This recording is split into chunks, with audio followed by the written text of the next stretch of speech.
Hi everyone and welcome to Vlogmas day 1. I'm going to tell you all about my vacation and kind of the journey it has taken to actually get to the place where we are, and we haven't even taken off yet. There's still a chance that it's just not gonna work out, but hopefully everything works out in the end and we get to fly.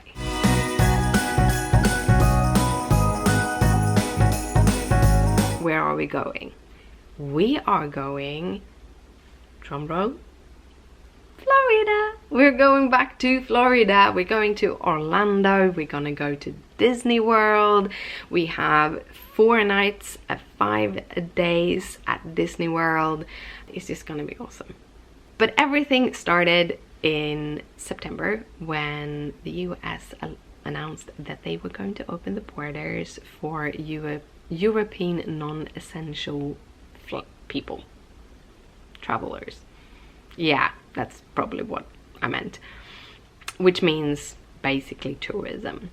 We waited until October when they actually announced that, okay, we are opening the borders at the 8th of November. There was still a chance that they would kind of recant. They have before, but we felt that this time around it's a little bit more secure. And about the same time as that announcement came out, SAS, our airline of choice, announced their point trips. So we jumped on them, we looked at it, and we found 2 direct flights. We have chosen to actually fly down to Miami and then drive up to Orlando because it was cheaper that way. We could get away actually paying for the trips with just points, so trips are basically free. But also the trips that we were looking at those dates, we would have to have layovers for all of the other flights. Orlando flights there are no direct flights to Orlando from Sweden. You need to do the layovers, and all the layovers to Orlando actually did layover in Chicago, and I've heard that Chicago can be a little bit stressful. On top of that, when you're coming from Europe and you have a layover in an American state, you have to get through like customs and everything in that layover place, and all of the layovers were on the shorter end at an hour and a half. We didn't feel that we would be able to go through customs and transfer from international to national. We felt that those trips were kind of not something we wanted to do. So we booked direct flights to Miami. We also booked a car. So we booked flights from the 8th, and then we booked a car from the 8th through Avis, I think. And gosh, the prices of car rentals has gone up so much. I think we used to pay like $100 to $150 a week. It was pretty cheap. Now they're up for like $500, $550 per week. That is quite expensive. We booked the car, and then we booked Disney 4 days, 4 nights at the yacht club. So that was kind of our start, and then we decided that we are going to book the tickets for the rest of the hotels in November, so that we have that done like when they open, because we usually, when it comes to hotels, we have a tendency to book hotels that are non-refundable because they're usually like $30 per night cheaper. So we looked at that and we didn't want to book anything that wasn't refundable until we knew how the border opening would be. Now, everything was fine until I think the 2nd of November. We got an email from SAS telling us that they have cancelled our flights there and they moved them.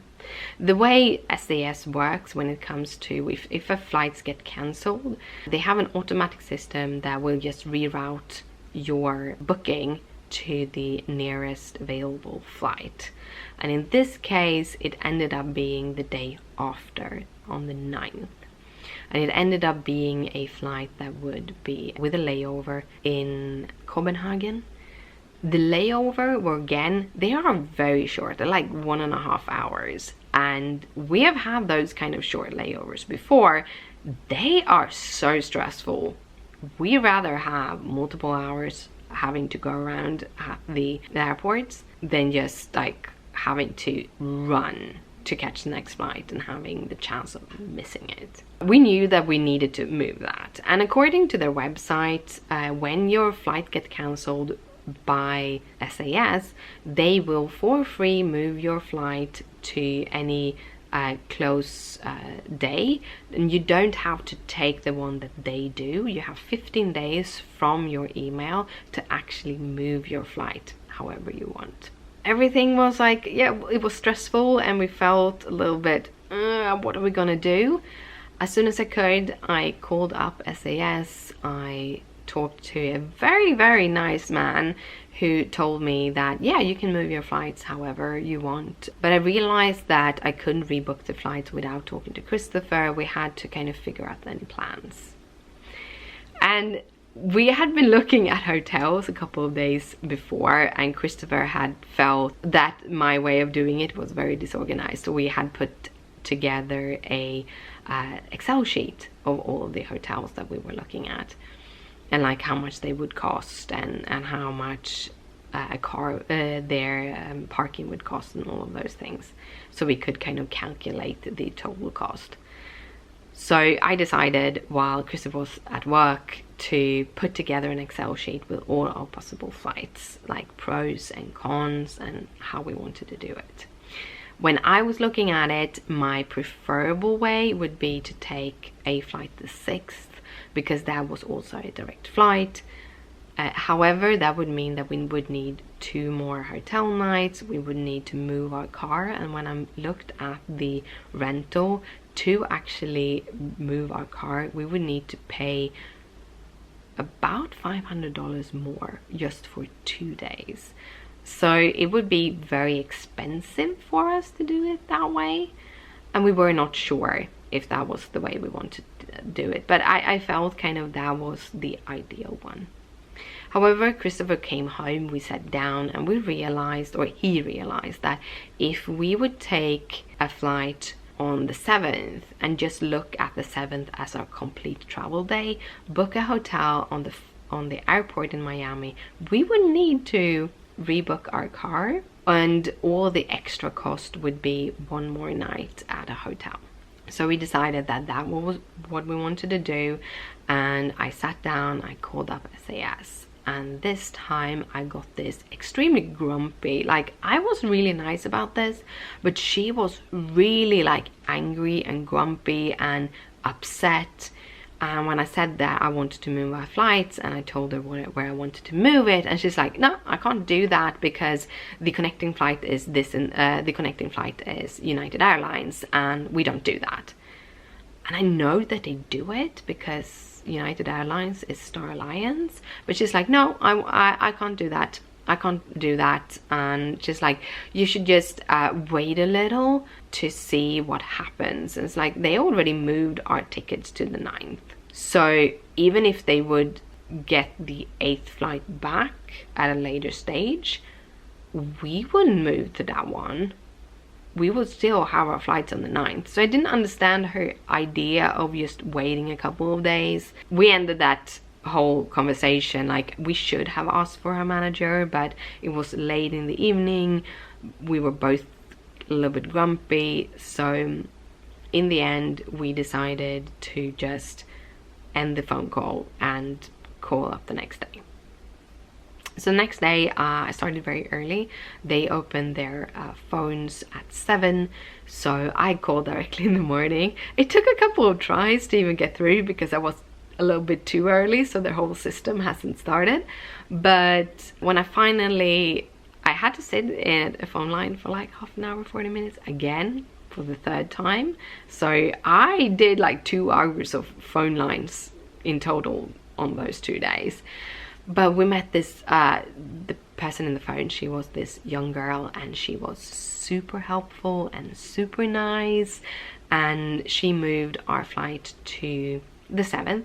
We're gonna have like a 5.5-hour layover in Newark, but that felt better than 1.5 hour. And this means that we have all the time in the world to get through customs, to probably need to get our bags out and then put them back in through United Airlines, and then we're gonna have a couple of hours on the airport. That's just how it's gonna be. But yeah, I think that was the best way to fix that.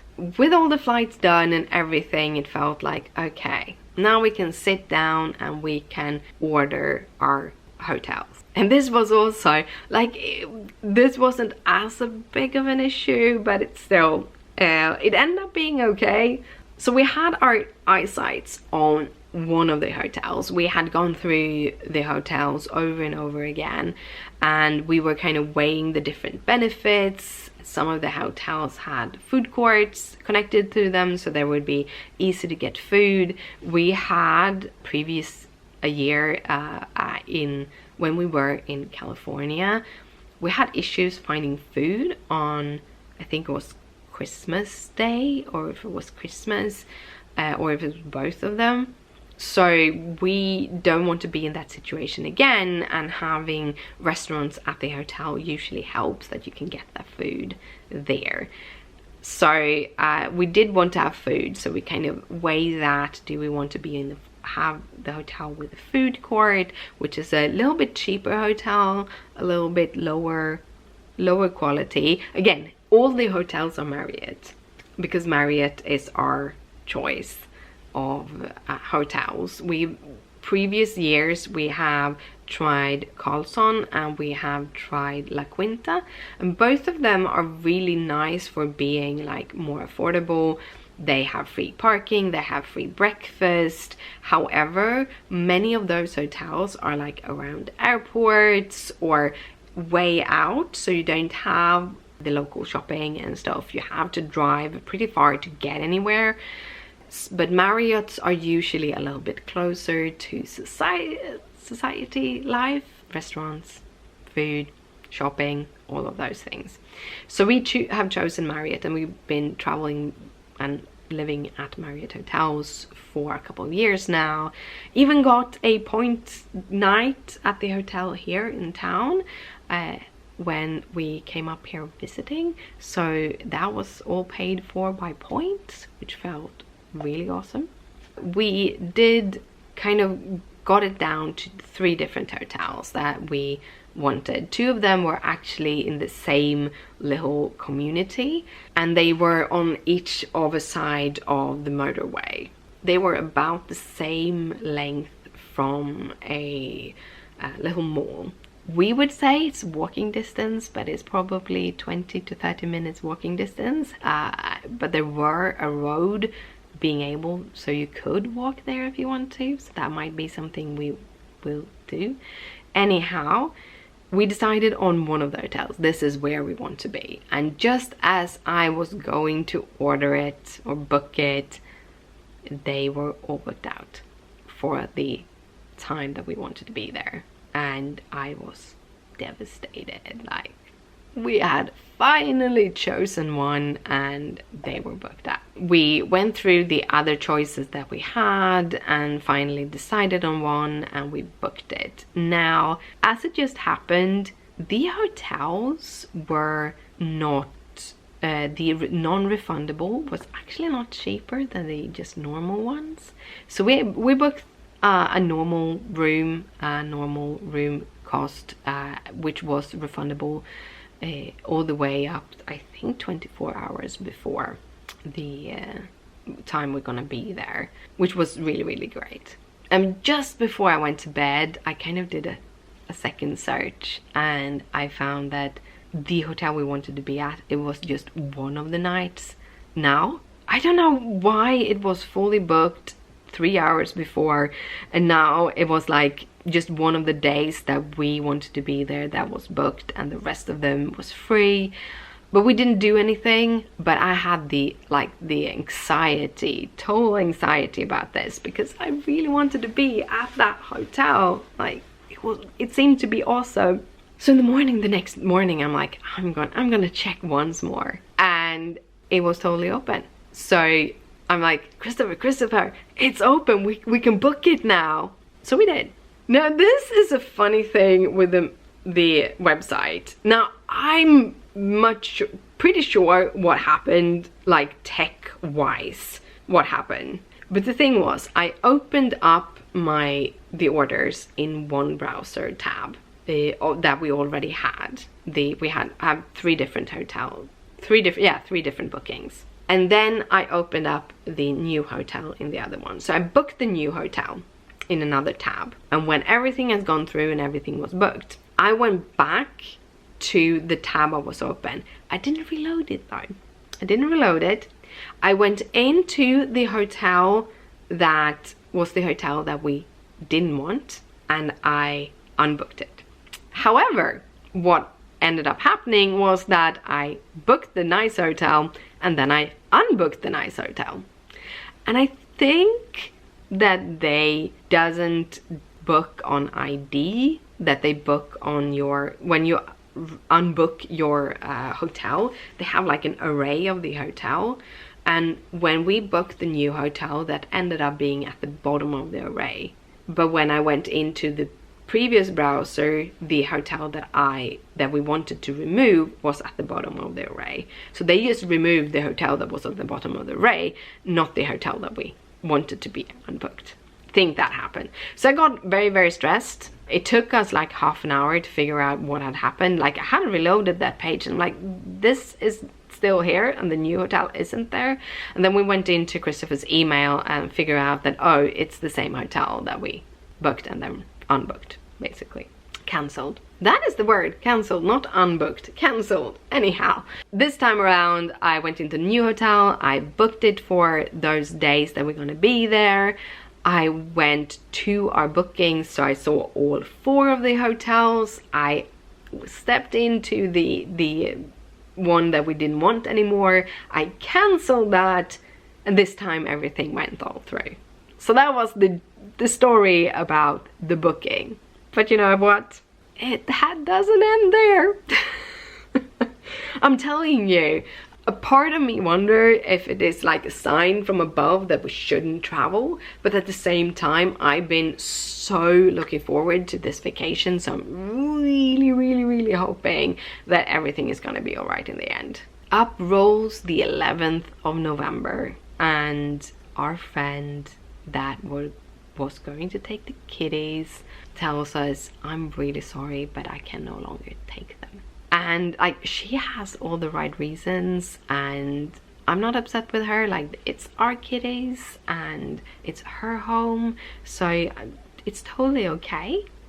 It still stressed us out completely because we just didn't have a place for the cats. My parents are allergic, I can't leave them there. My brother don't want to take them. He felt it was too much hair everywhere. My sister is allergic.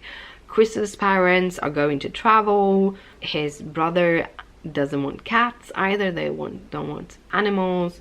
So we were like stuck, and after 5 minutes after finding out, I'm like, we're sending out a blitz on Facebook, because we really don't want to put them into one of those kiddie hotels, because the rooms are so small.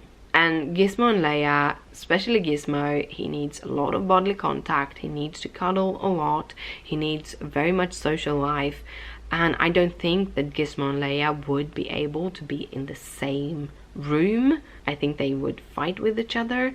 At the same time, having them in separate rooms would be just terrible for them.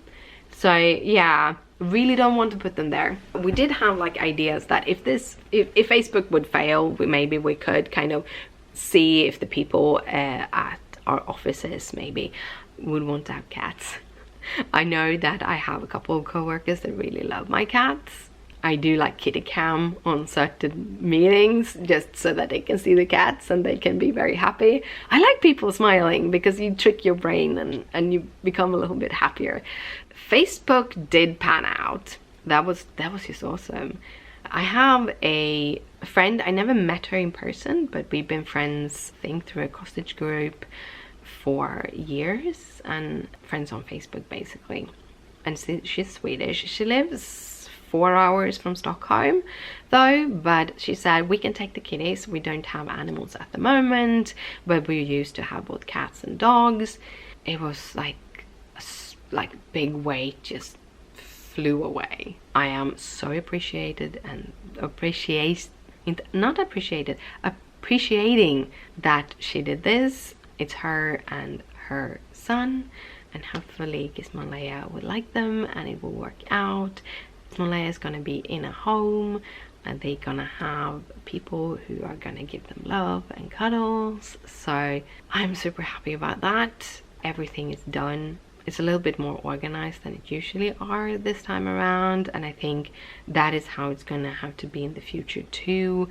So yeah, it's just gonna be awesome. Super happy, super happy. And that is the whole journey so far, the whole craziness. We still have to take our COVID test, and both me and Christopher has had a cold for a couple of days or for a week. I talked about it. I am 99.9% sure that it wasn't COVID because it was a running nose, 99% of it. Christopher never got the coughs, he just got the running nose. I get the cough, but I get the cough because I have asthma, and when the snot at night runs down into your lungs, you need to cough it up. And for me, that also means that because of the asthma, it gets a little bit worse. Also, the temperature fell throughout this, and I have cold asthma, which means that when I'm out and it is under 0 degrees, so -1 and so on, I get asthma attacks just from breathing the air. So I take my asthma medication. However, it makes my lungs a little bit more sensitive. Anyhow, so we still need to take those tests, and we need to take them like 3 days before. So we have those tests booked, so that is good. That I think should be the last hurdle, unless SAS rebooks our tickets again or anything. Just holding our thumbs, crossing our fingers that this will work out. And as I said before, we do have a very, very loose schedule. We have, I think, about the first week pretty booked up. I don't want to go into too many details because I really just want to share that with you. Now you know where we're going and kind of everything that has happened. So yeah, I hoped you enjoyed this video. It's a little bit of a longer one, but if you did, please thumbs it up. It means a lot to me. It tells me that you like this content and that I can make more of it. If you are new here and you haven't subscribed, there's a subscription button somewhere. I never get the, I don't know, I think it is in that corner. I think it is in that corner, not fully sure. And also it could be in that corner, actually. Probably that corner, you know, never. But there's a bell also somewhere that you can turn on if you want to see my videos that go live every day throughout December at 4 p.m. Central European time, 10 a.m. Florida time, so Eastern time, and I think 8 a.m. California time, so Pacific Standard Time. I think that is it. Thank you so much for watching. I'll see you tomorrow. Bye!